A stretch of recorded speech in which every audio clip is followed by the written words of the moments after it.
Hey everybody, my name's Ed. Okay, so I was sort of tagged by ETA Nick for five favorite storylines or five favorite stories. It took me a really long time to come up with a list. And the thing is, I realized after I made the list, I've actually probably talked about a lot of these comics in older videos before. So I apologize if it seems kind of repetitive. I'll try to make this one a little bit shorter and more succinct because a couple of those videos I did maybe 3 or 4 years ago, and they're like long and rambling, and I think a couple things I went on and on about for like 20 minutes or whatever before actually getting to a point. So anyway, I'm gonna make this one a little bit shorter, and we'll just jump into it in no particular order.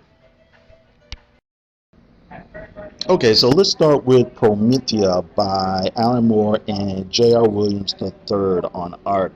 Uh, this comic is it's a really interesting comic book. A lot is going on. Basically, the idea is Prometheus, this hero who's reborn, every generation or so into a different woman, and whoever takes on the mantle, Prometheus different every time because different women inhabit her and so on and so forth.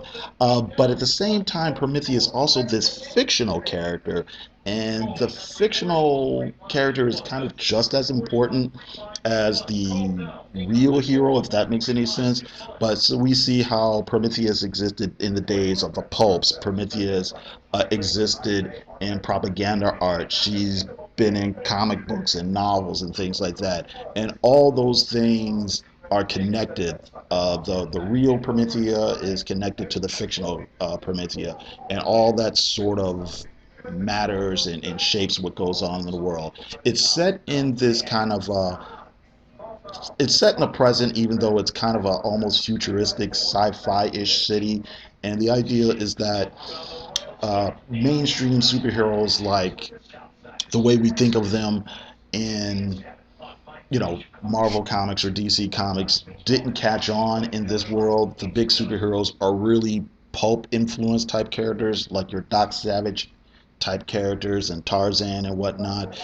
In the background, one of the reoccurring background characters is this group of Avengers called the Five Swell Guys, and they're not necessarily a super team. They look like a team of adventurers, like maybe the Challengers of the Unknown or something like that. And that's another thing. There's all kinds of really interesting things going on in the background of this comic. It's really dense. So whenever there's something going on in the foreground in the main story, there's also all kinds of interesting things going on sort of in the background. One thing that's funny is you always see these billboards when there's a street scene of advertisements for a comic book called Weeping Gorilla Comics, and every time if you look, he's saying something sad or poignant or funny, and it's always something different. Um, let's see here. It's a very meta comic. That is, it's metaphysical in the sense that it takes on all these questions about life and existence and philosophy and gender roles. And it's also meta in the sense that it's a comic book about comics. It's very much looking at the nature of genre fiction and heroes and how these things are inspirational and what they mean to people and the different interpretations you can have of these sort of ideas. Later on, the series gets deeper and deeper into things like the occult and sex magic and all that sort of thing. So I would say if I were going to recommend it to someone, I'd recommend maybe just the first 12 issues. I think that's the one that's it's the most accessible, I should say. But I did want to say Alan Moore and David Gibbons get a lot of credit for Watchmen, for pushing boundaries and pushing the medium forward. But I think this comic, as far as it is dealing with comic books as a medium and just doing different sort of things, is probably just as innovative. Okay, so next, The Avengers, The Serpent Crown Affair, written by Steve Englehart, and art is by George Perez and a variety of different inkers. When it came out in comics back in the mid 70s, it was roughly issues 141 through 149, although 145 and 146 were fill-in stories. Basically, the story is Captain America comes to the group and wants to investigate this corrupt corporation. Meanwhile, some of the other Avengers decide they need to go back in time because they think that Hawkeye has been lost or kidnapped and they want to go looking for him. So what happens is half the team investigates the company and have a they have a run-in with the Squadron Supreme, who is basically Marvel's doppelgangers for the Justice League of America. The other half of the team, who go back into the past, wind up in the Old West fighting Kang, and they team up with Marvel's old Western heroes, you know, the Two Gun Kid, Kid Colt, all those characters.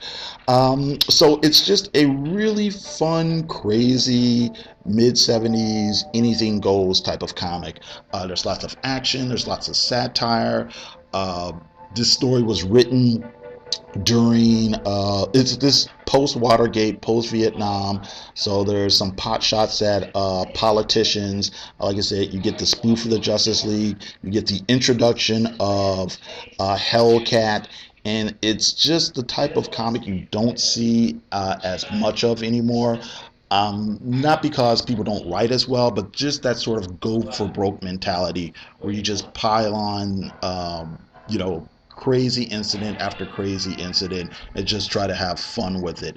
Like I said, George Perez, this is like the beginning of his association with the Avengers.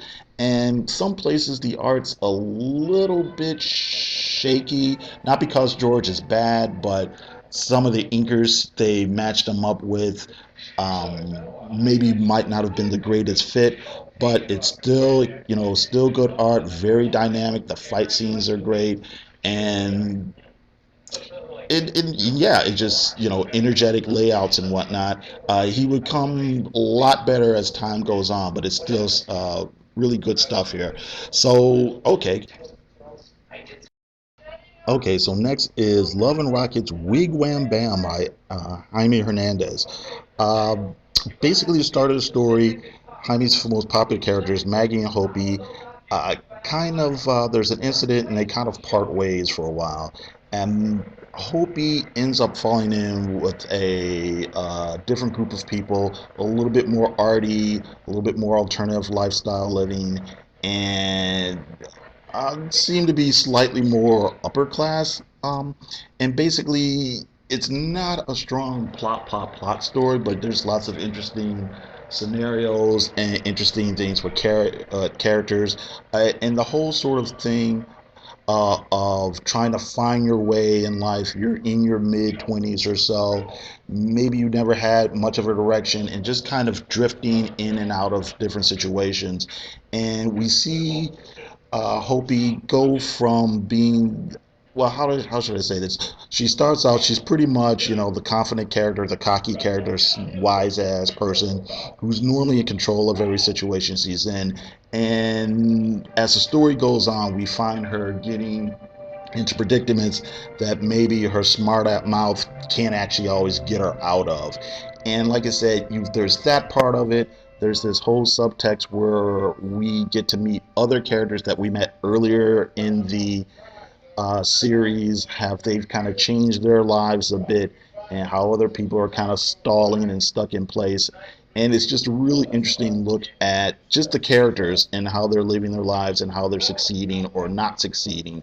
And it's just a really um, it's just a really interesting character piece. Of course, you've got Jamie's art, which is always nice to look at, and it's just really, really solid work. In my mind, I really connected with this on an emotional level at the time it originally came out.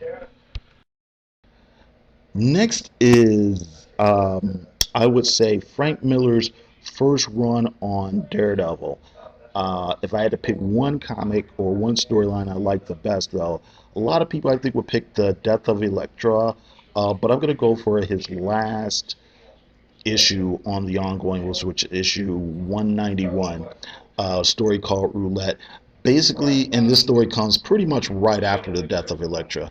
Uh, the framing device is Bullseye, master assassin, one of Daredevil's greatest enemies or deadliest enemies, is in the hospital. He's all bandaged up and he's immobile because previous issue or so, Dee Dee let him fall off a building for killing Elektra, blah, blah, blah, blah, blah.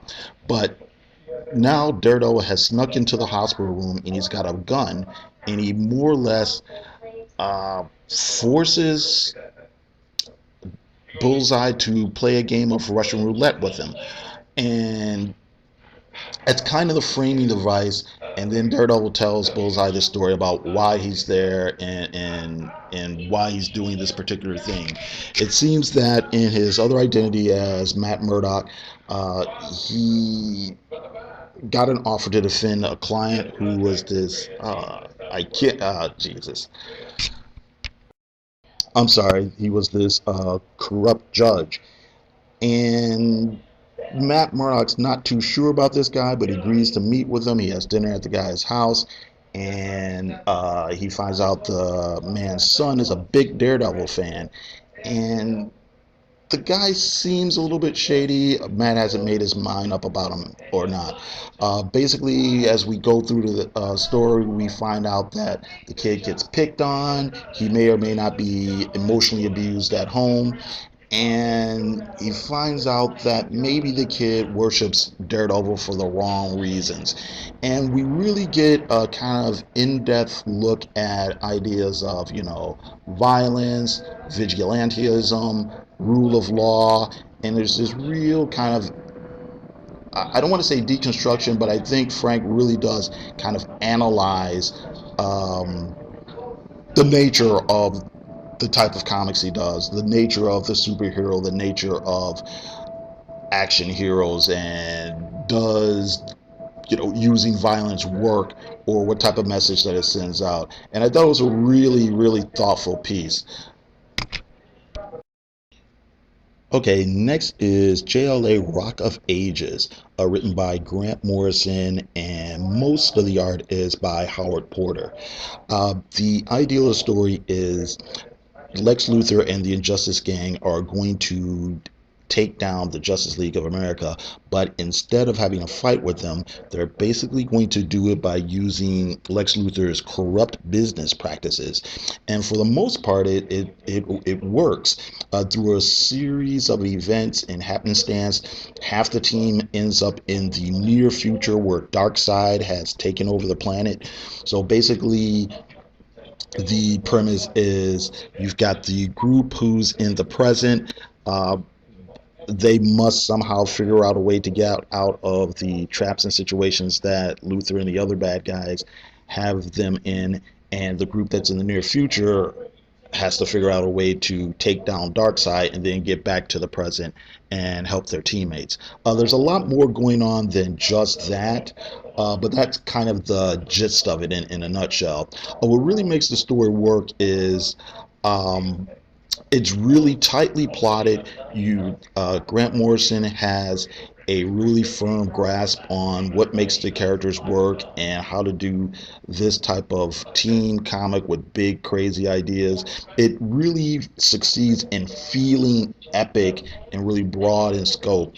And what's going on, there's lots of clever ideas. There's not just, here's the good guys, here's the bad guys, and they have some fight. It's plot twist and another plot twist and another plot twist, then a few crazy ideas sprinkled around the edges, and with a few extra characters thrown in for good measure. I remember seeing some interview that Grant did, I think after this, but it was like the late 90s, and I think he was still in the book, where he said something to the effect of, look, we're on the dawn of the 21st century. Everything in society has become faster paced, and I really want to have like an interesting idea on every page, and I think he came close to that. The irony, of course, is it's been like 10 or 15 years later, and comics have actually done the exact opposite with all the decompression and trade writing. But this one, like I said, really tightly scripted, tightly plotted, broad scale, and just a fun comic and very exciting, very energetic. So yeah. Okay, so that's it. I gotta thank everybody for listening, and everybody have a good day.